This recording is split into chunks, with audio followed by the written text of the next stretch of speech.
வாழைப்பழ பணியாரம். இதனை யாழ்ப்பாண மக்கள் வாய்ப்பெண் என்றும் அழைப்பார்கள்.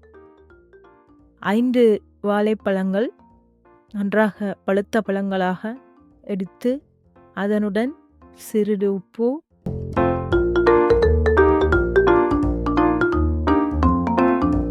ஒரு கப் ரவை,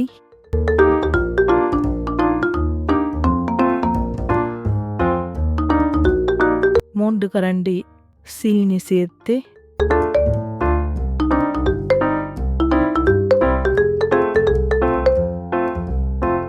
அரை கப் தண்ணீர் ஊற்றி நன்றாக பேஸ்ட் பதத்திற்கு மிக்சியில் அடித்து எடுத்துக்கொள்ள வேண்டும். பின்னர் அதனை ஒரு பாத்திரத்தில் இட்டு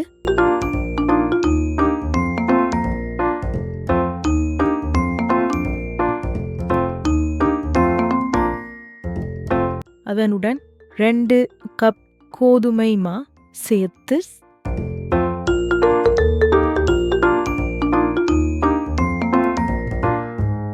அதனுடன் பேக்கிங் பவுடர் அரை ஸ்பூன் சேர்த்து நன்றாக மிக்ஸ் பண்ணி கொள்ள வேண்டும். அதில் உள்ள தண்ணியே போதுமானதாக இருக்கு.